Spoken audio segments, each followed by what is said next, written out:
Educação à distância, mudando realidades.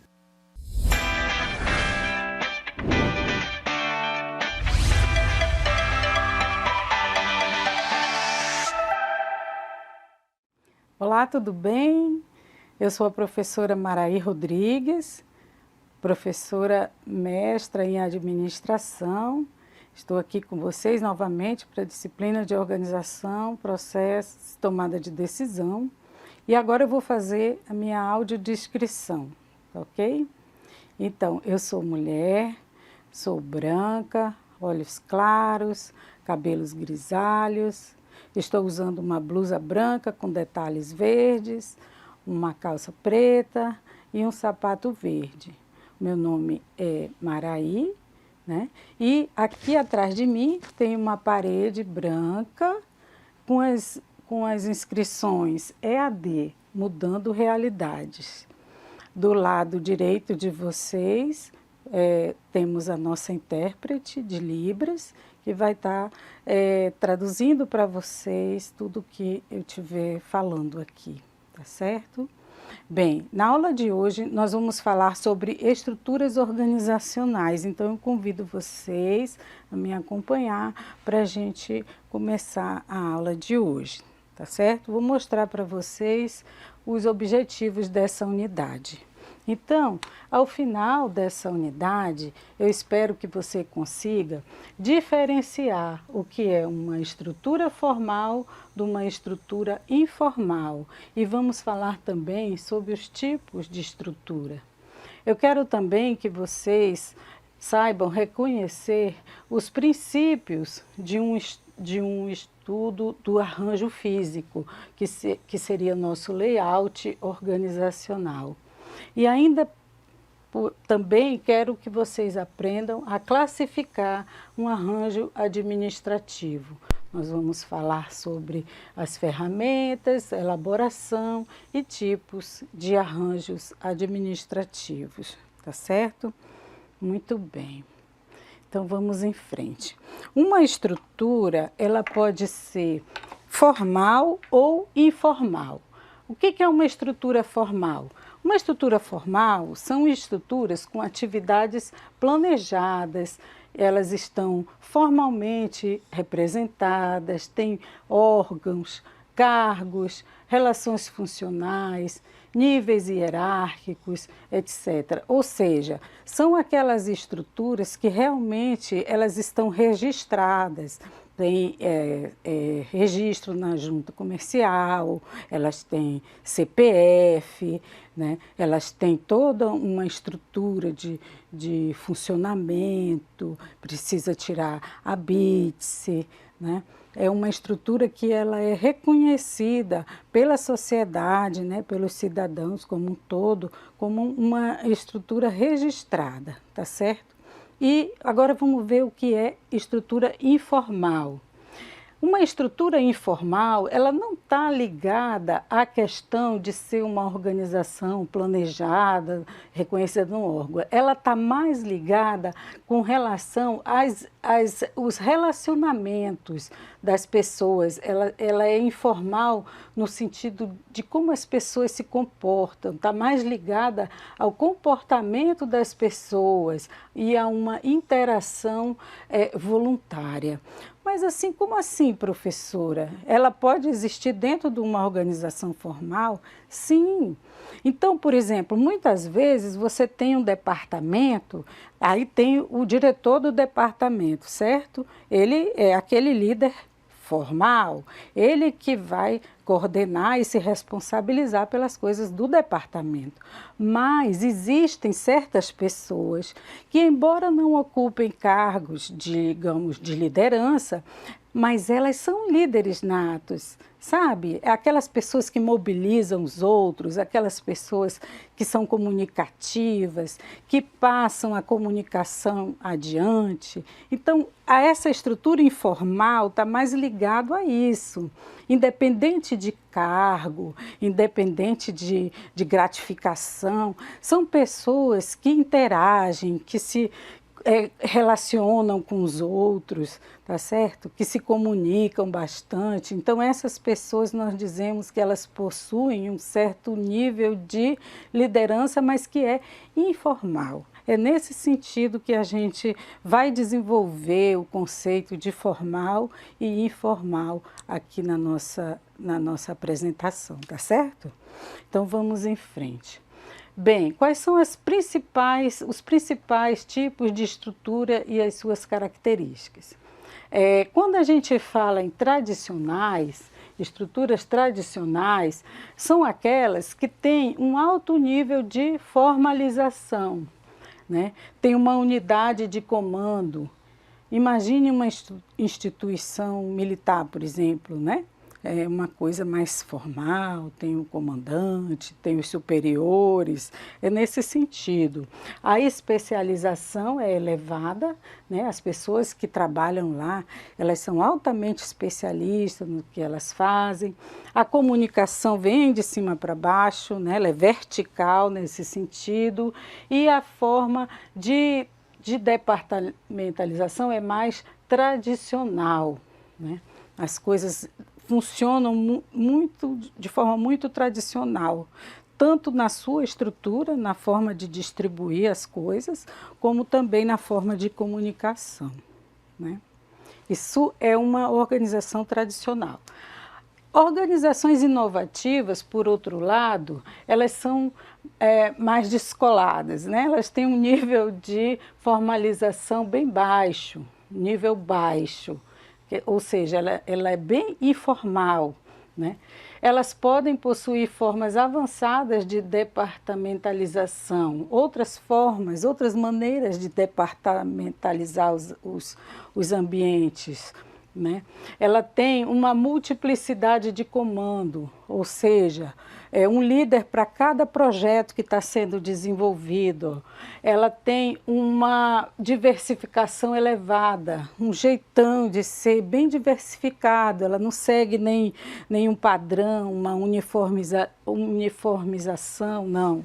E a comunicação, ela passa por todos os lados. Ela pode ser horizontal e pode ser diagonal, ou seja, o que ele quer dizer aqui? Horizontal é com os pares, com os meus colegas, né? Com todas as pessoas que trabalham ali comigo, ela é bem informal. E diagonal é assim, no sentido que ela não vem de cima para baixo, ela também vai daqui, de baixo para cima.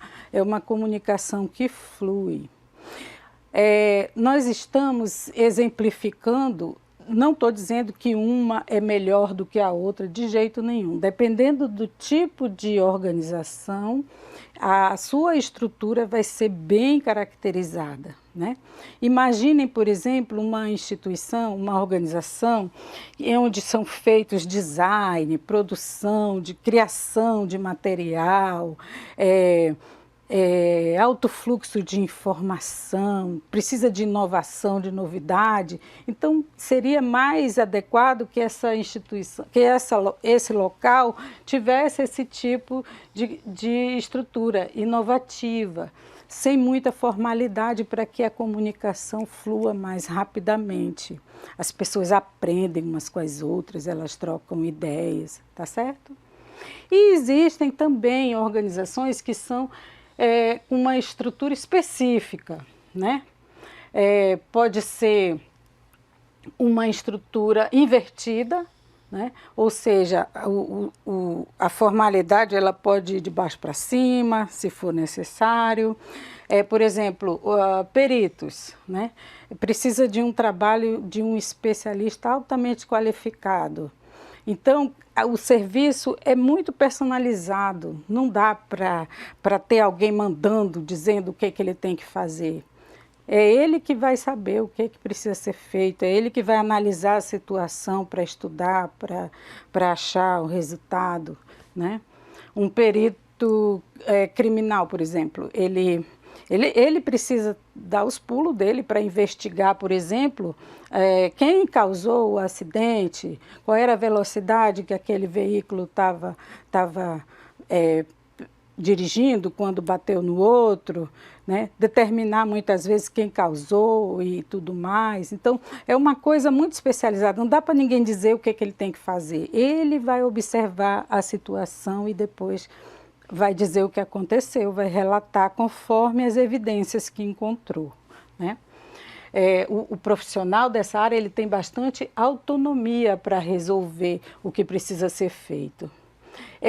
Também é uma área que é muito flexível, precisa haver, muitas vezes, uma adaptação ou uma readaptação, dependendo do caso em que for ser tratado, né? Por exemplo, pessoas que trabalham com obras de arte, né? Que fazem restauração de obras de arte, são profissionais tão especialistas na sua área, né? E cada caso é um caso, não dá para dizer assim, o procedimento é esse. Não, dependendo da obra que ele vai restaurar, ele usa um procedimento ou usa outro procedimento. Então, isso vai se adaptando e readaptando conforme o trabalho que vai ser realizado, tá certo? O que mais? Precisa também de muita inovação, novas ideias, solução de problemas, criatividade, né?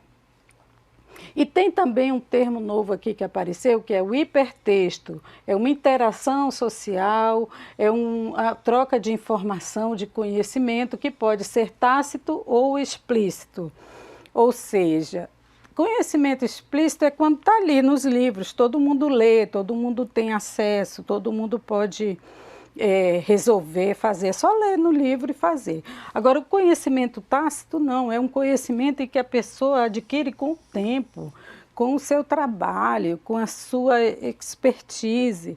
Então, não é uma coisa que está nos livros, é algo que a gente ouve, passa, né? Aprende com a vida, com a nossa experiência profissional, tá certo? Bem, agora falando em layout organizacional, esse estudo de layout, ele está falando sobre o arranjo físico, a forma com que aquela organização ou aquela estrutura vai estar organizada, né? Pode ser administrativo ou industrial.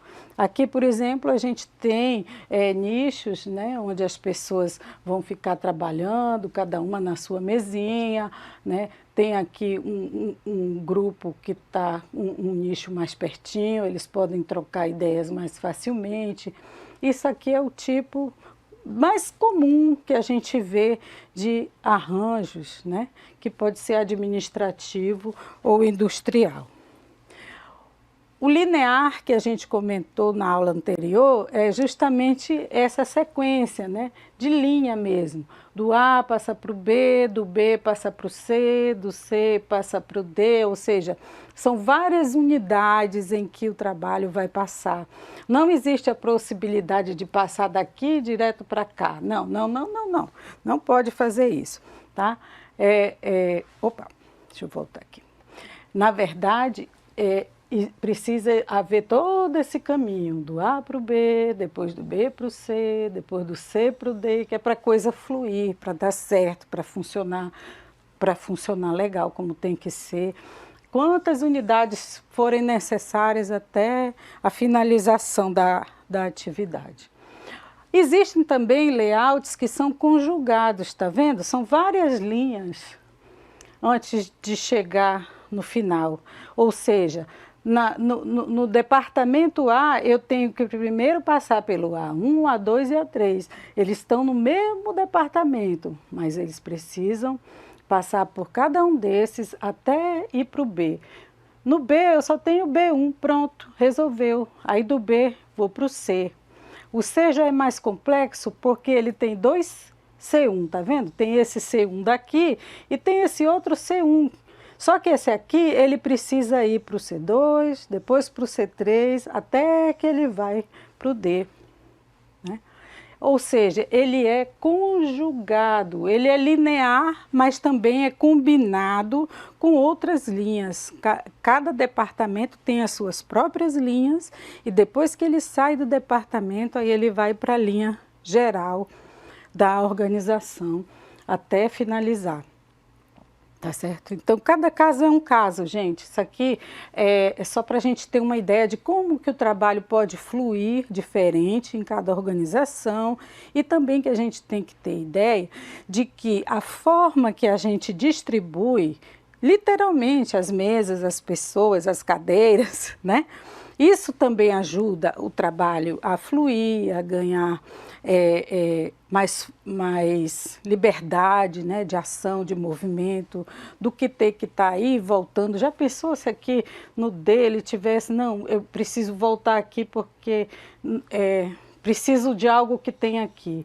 Então ia tornar lento, moroso, criava gargalos, então não funciona dessa forma. É melhor a gente mudar a posição, a estrutura, às vezes até a forma de departamentalização para que o serviço possa fluir de forma mais natural, tá certo?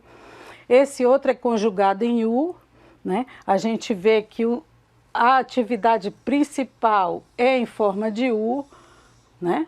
Mas que cada setor desse pode ter as suas linhas independentes, né? Por exemplo, aqui no A tem o A1 e A2, no B também, B1 e B2, e assim sucessivamente, até chegar no G. O G também vai ter G1, G2 e quantos forem necessários até finalizar. São estruturas que são um pouco mais complexas, que demandam mesmo da interação de diversas pessoas e a comunicação é muito importante nesse momento. Quanto mais houver comunicação, troca de informações, mais o serviço vai fluir, no caso dessas instituições que são mais complexas, certo? Complexas não que elas sejam difíceis, é que elas demandam mais pessoas para desenvolver cada atividade no seu setor. Então, a gente precisa de fato observar a forma, o layout, né? A forma com que as pessoas estão organizadas no seu ambiente para que essa comunicação flua da melhor forma. E uma outra coisa que é importante a gente falar é o efeito também da cor no ambiente, né? Porque cada cor que a gente conhece, ela causa efeitos tanto na nossa parte física, né? No nosso ambiente, como também efeitos psicológicos. Então, a gente tem que observar as duas coisas, a distribuição física e os efeitos que essas cores podem causar nas pessoas. Por exemplo, a cor vermelha, ela pode causar, passa uma ideia de volume, de peso, de calor. Pode observar que onde ficam os extintores de incêndio, geralmente está ali sinalizando com uma cor vermelha, né? Algo que chama atenção para que você possa ver no momento que precisar, né? E efeito psicológico, ele também é estimulante, ele é envolvente, mas ele pode inclinar a pessoa, por exemplo, à violência. Não é isso que a gente quer que aconteça, mas, por exemplo, se você está num ambiente escolar e você quer que o pessoal tenha mais concentração, não é bom estimular com cores fortes, assim, com cores que causam calor, né? E sim com cores que sejam mais propícias ao aprendizado, à concentração, né? Por exemplo, o azul. O azul, ele é refrescante, né? Ele diminui aquela coisa do volume, né? É repousante, acalma, deixa as pessoas mais tranquilas, né? O que mais? O verde, ele causa essa impressão de leveza, de frescor, dá uma sensação de paz, né? Porque lembra a natureza. Então, dependendo do objetivo que se precisa alcançar, vale a pena a gente observar uma tabela dessa com as indicações de cores que seriam mais recomendadas para o ambiente e o tipo de sensação emocional que elas podem gerar nas pessoas, né? É lógico que um ambiente criativo, onde as pessoas têm que trabalhar bastante a criação, se for colorido, isso é ótimo, né? Porque mobiliza todas as sensações. Mas um ambiente em que precisa de concentração, de calma, é bom buscar cores mais neutras, cores mais tranquilas, que levem uma certa leveza para o ambiente. Inconscientemente, isso também colabora para que o serviço possa fluir de forma mais agradável, né? Não sou eu que estou falando isso não, tá? Isso aqui foi tirado desse livro aqui, sobre a influência das cores, ilusão física e efeitos psicológicos desse autor, Rocha, tá? Então vamos em frente.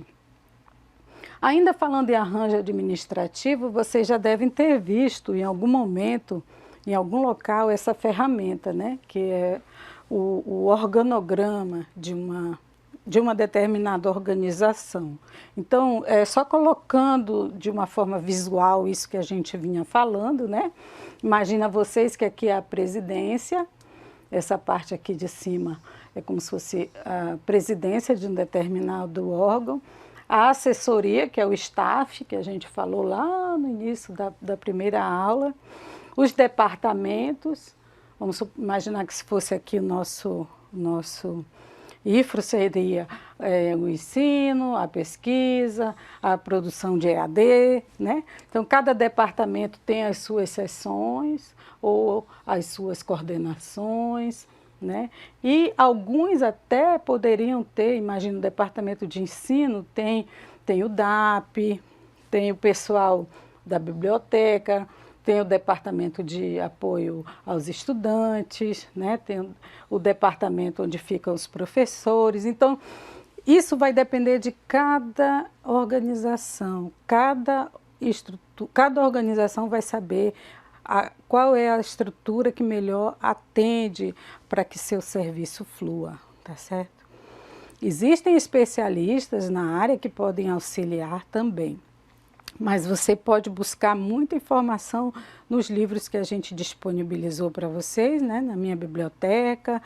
Peçam ajuda dos mediadores, peçam ajuda da gente, busquem o nosso AVA para tirar qualquer dúvida, tá certo?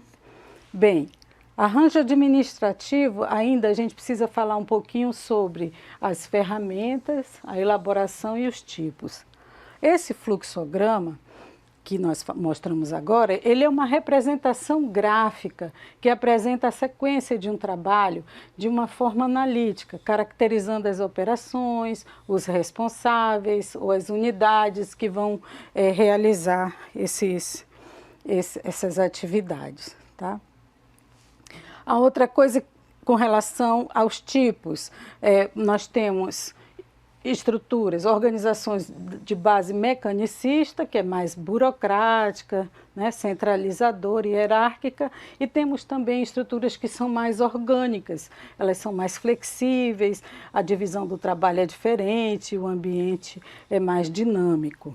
Então, nós podemos classificar também dessa forma, mecanicista ou orgânica.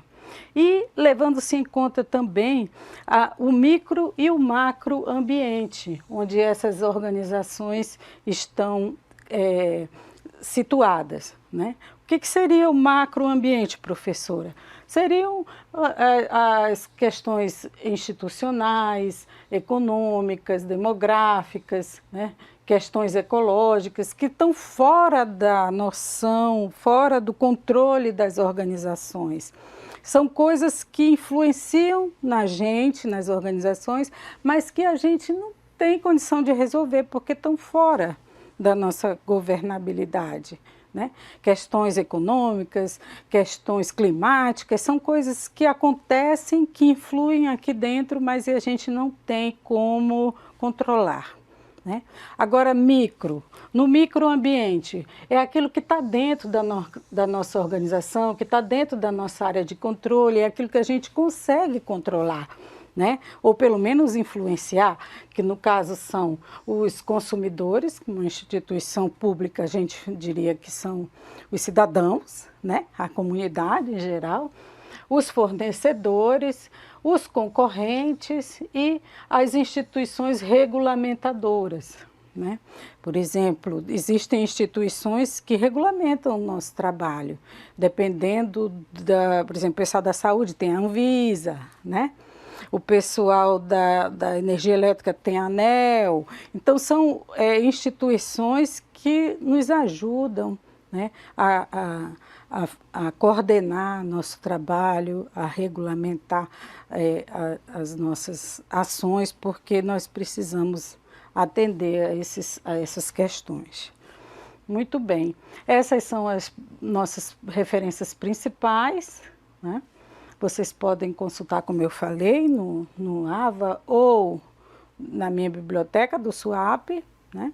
E muito obrigada. A gente se vê na próxima aula na unidade 3. Até lá.